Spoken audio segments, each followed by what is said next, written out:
Hello and welcome back to class. It's week 6 of DBA710.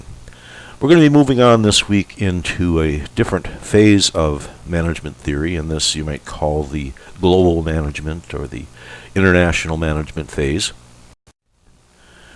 And we're going to have some readings to kind of introduce the subject and some of the research that's been done. Of course, in the past, say 10 to 15 years, this concept of globalization and globalization of commerce has expanded far beyond what it was when some of these articles were written. But again, as I do with most of these weeks, we really need to understand some of the foundational work that's been done. Where did it all start? And not necessarily look at where we are right now and what the latest is, because as we know, theory is built upon theory, so we have to kind of understand what the groundwork was that was done by the earlier researchers in this particular area. But I think you'll find it fairly interesting, and I think you'll also find good interconnections between global management theory and what we've seen before in both systems theory, human relations theory, scientific management, and of course contingency management, because one of the approaches that seems to be coming out of global management is that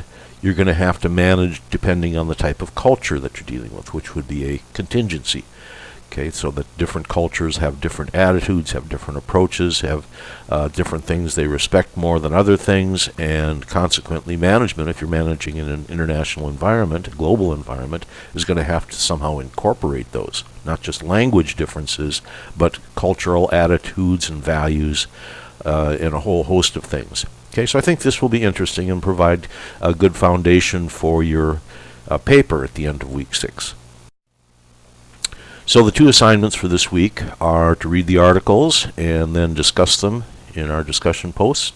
You've been doing a very good job so far, and I think you're catching on to the ideas that we're not just trying to talk about what's in the article, but use the concepts related in the article to expand our understanding of the particular area. And this can go in many different directions, as we've seen in the past few weeks of our discussion threads. There's also a paper this week, and it will be again similar to last week's week 4's paper. It's going to be the same length, 8 to 10 pages, and it's going to try to look for connections and synergies between contingencies and global management theories. Okay, you're trying to integrate all this information, all these different theories, these different approaches, but then integrate it around a common theme. And everybody should have a different theme. Everybody should see something different that they think they can write this about. Okay. So if you have any questions about that, get in touch with me. You can present me your thesis statement, say this is what I'm thinking of doing, how does this sound, and I'll give you my feedback on that. All right, so the extra little lesson for this week is going to be on the methodology section of the dissertation. The past few weeks I've been talking about the overall dissertation process as well as the developing a stream of literature to start to come up with your idea of your topics. And once you get past that, then you start thinking about methodology. Once you have good streams of literature, you've identified your gap, you know what you're trying to do, then you have to start thinking, well, how am I going to show if it's true or not? My idea is true. That's the methodology section, and it involves variables and data collection. So methodology, and this will form the 3rd chapter of the dissertation, involves identifying what variables you're going to be observing, and then how those variables will be measured and what those measures will indicate. So sometimes people confuse the idea, they think a variable is a measure. No, the measure is the data that represents the different values that a variable can take. Okay, so you'll have a variable, number of hours worked, whatever the thing is that's going to be measured, and then the measurement itself will be the number of hours that are worked. So you have a variable title, and then you'll have values that go along with it. And of course, there's got to be some way that the data is going to be collected, so you'll need some kind of an instrument to collect data, depending on what type of data you're trying to collect. There will be different survey instruments, there'll be different experimental techniques, and that's one of the reasons that the literature is valuable, because it starts to show you different ways that people go about collecting data to look at different topics. And then, depending on the type of questions and hypotheses you're trying to answer, then there's different types of analysis that can be performed with the data. And there'll always be some corresponding assumptions regarding variables that may influence the data that can't be directly addressed. So this will all kind of be wrapped up in your methodology section. Okay, so let's talk about variables. Generally, there are three different types of variables. There's independent variables, there are dependent variables, and there are extraneous variables. Things that you can't observe and you're not sure exactly how they influence things, but you know they're there, and you can't really control for them, but you have to try to identify what they are. So here we have Mr. and Mrs. Variable, and Mrs. Variable is independent, and she tells Mr. Variable, nothing you do affects me, I'm independent. So she will change her values, okay, and as she changes her values, Mr. Dependent Variable is going to be affected by that. And so some of the things that the independent variable does when it changes values will cause changes in the dependent variable. Now it sounds logical, seems simple, but a lot of times it's difficult to identify. So what I'd like to do, just run over the article from last week in the contingency theories, the article Contingency Theory of Organization Reexamined in the Context of a Developing Country. Okay, so this is part of your reading. This should sound vaguely familiar. However, generally when you're reading these articles and you see the section on the methodology and the data collection and the statistics and all that stuff, you kind of skip over that because you really want to find out, so what were the results? And that's fine, except when it comes time to work on your own methodology section, they say, gee, I guess I really need to understand that stuff. Okay, so let's start with the abstract, because this kind of lays out how the study is going to be set up and where the variables are going to be coming from. Now, this is at a very general level, which is how abstracts are. They kind of give you the whole overview of the entire paper, and then the rest of the paper is kind of digging into it and showing the more specific information. So, they're trying to investigate contingency theory, and the idea is that the optimal organization structure is going to be dependent upon the external environment. Okay, and this is kind of implied in some of the previous literature and addressed in their literature review in the article. And the concept is that in stable environments, conditions will call for a more centralized structure, which deals with decision making and controls, things like that. And in a dynamic environment, that would require a more decentralized structure where decision-making and controls were pushed out into the field, closer to the dynamics of the particular environment.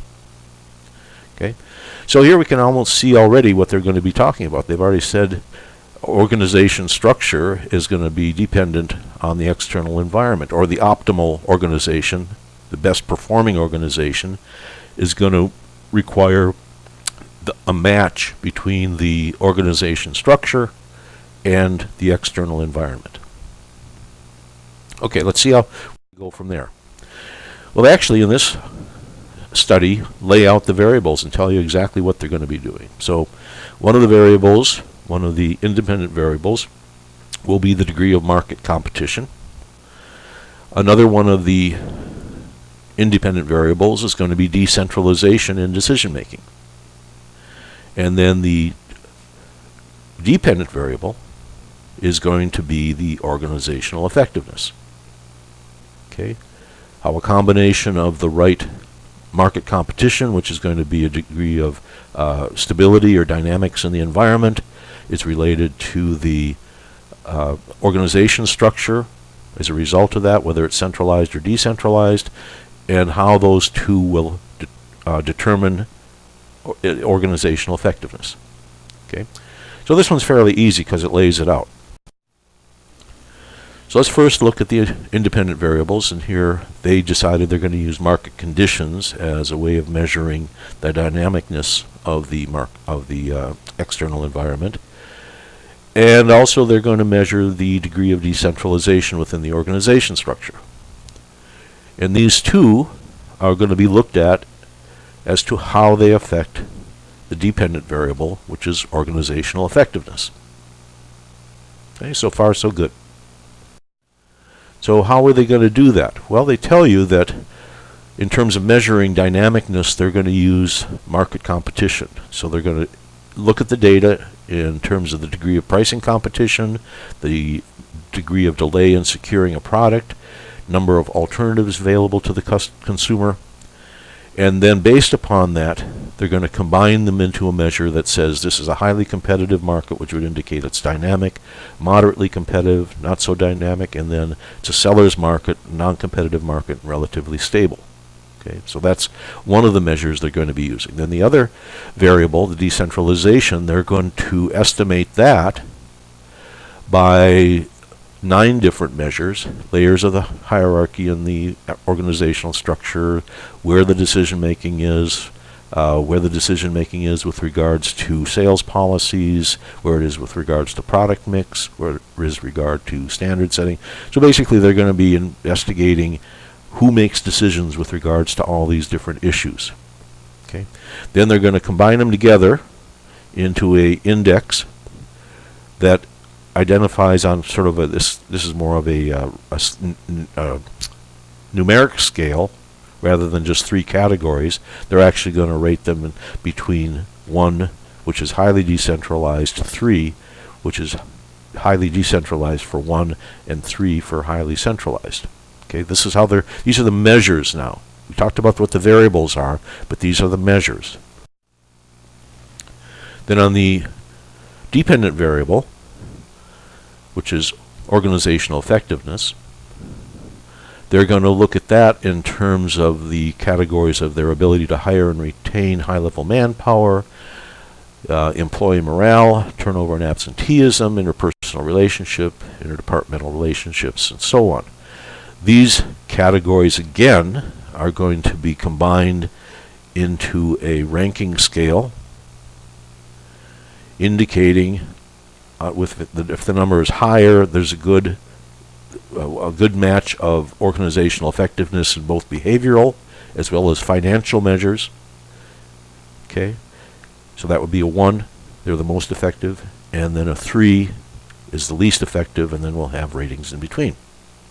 Okay, so this is a methodology that they're using. They're explaining what the data is they're going to collect, how they're going to measure it, what the variables are, which are independent, which are dependent, and then they go ahead and they collect the data and analyze it. And then it's presented to us in a table, and along the left side they show the firms that they investigated.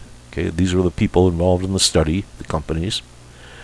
And then they show the ranking of those firms in terms of market conditions, those that were highly competitive, and you can see firm number 1, 2, 3, 4, 5, 6, 7, 8, 9, 10.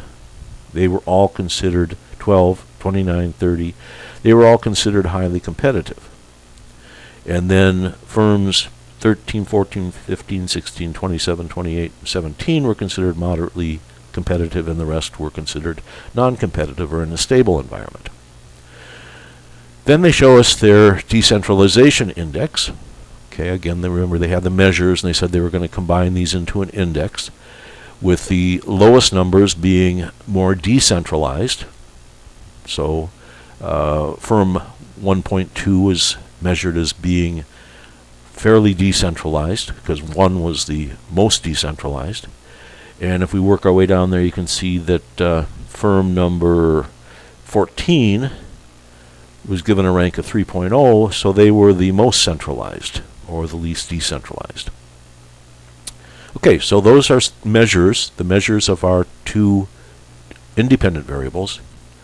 And then the dependent variable is effectiveness, and they said they were using 2 different scales. One was behavioral effectiveness in regards to how the employees, were they satisfied with their job, was it easy to hire them, and then economic variables with how well was the firm actually doing economically. And again, here we have the scale being the lower numbers are doing better, the higher numbers are doing worse. So what do they do with all this? You know, we can read it, this is the raw data, but then they combine it, they do their analysis, and they combine it to give us the correlations between the degree of decentralization, given on the left-hand side, the market conditions, highly, moderately, or non-competitive. And then in the middle of this matrix, they show us the scores in terms of effectiveness. So we can see that firms, here's now the data is all combined together, firms that ranked high on the decentralization scale and highly competitive in the market conditions scored 1.32 on the behavioral effectiveness and 1.0 on the financial effectiveness. Remember, lower numbers are better, so they were as good as they could be in terms of their financial effectiveness and 1.3 in their behavioral effectiveness. So you can go through the entire table and see the correlations, see the results, indicating that matching up the degree of decentralization with the degree of dynamicness in the market gives you particular results in terms of their evaluation of the firm's effectiveness, which was the point of the study in the first place. Okay, so those were the independent and dependent variables, but also, as I mentioned, you have extraneous variables that may affect the results you get, and those need to be addressed. So one of the things that they mentioned was they didn't account for organizational size. You know, you had big companies involved and smaller companies, and that might affect the results you got. So here they used what they called Kendall's partial rank correlation to hold that variable constant. So that was something they could statistically correct for. But then also, part of the study, they mentioned that they wanted to look at the country's stage of development. And in this case, they only looked at one country. Okay, so they looked at India. My suspicion is, although it wasn't directly mentioned in the study, was that this was part of a larger study that looked at this same contingency theory in terms of other countries, okay, and whether it applied across countries, whether it was universal. But that was kind of not mentioned. Of course, that would be something you would also want to determine, because choosing one country tells you, all you can say is this is what this country does. It doesn't tell you how it would hold up if you move to another country, another developing country, Ghana or Vietnam or some other place. So it's not really telling us anything about that, and that may be something that is more important than all the things that they looked at. So that's part of methodology also, is knowing what you're not accounting for.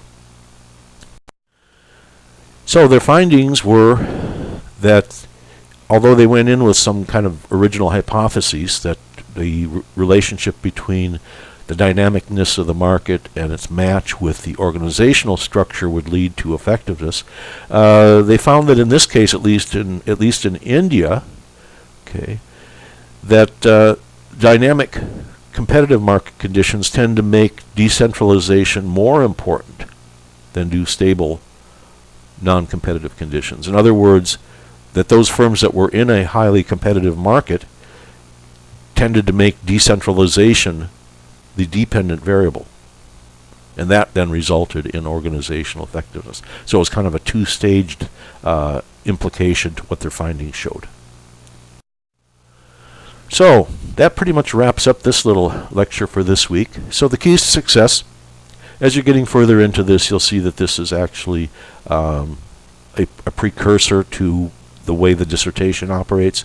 And so one thing I'd like to say is don't get frustrated with peer-reviewed journal articles. I realize they're not all terribly well written, and they're not always laid out for somebody who doesn't understand what the main message is. Read the abstract and read the findings, read the conclusion. That generally gives you an idea about what the overall article is about. But you will eventually have to deal with peer-reviewed journal articles, and you just are going to have to learn to live with it. Don't get like Sheldon and get frustrated and say, I'm just not going to deal with these. This is the way that you study. This is the way that you find out information and where the field is going, what the field's done before. So you will need to be able to eventually deal with it, but it will get easier. Okay.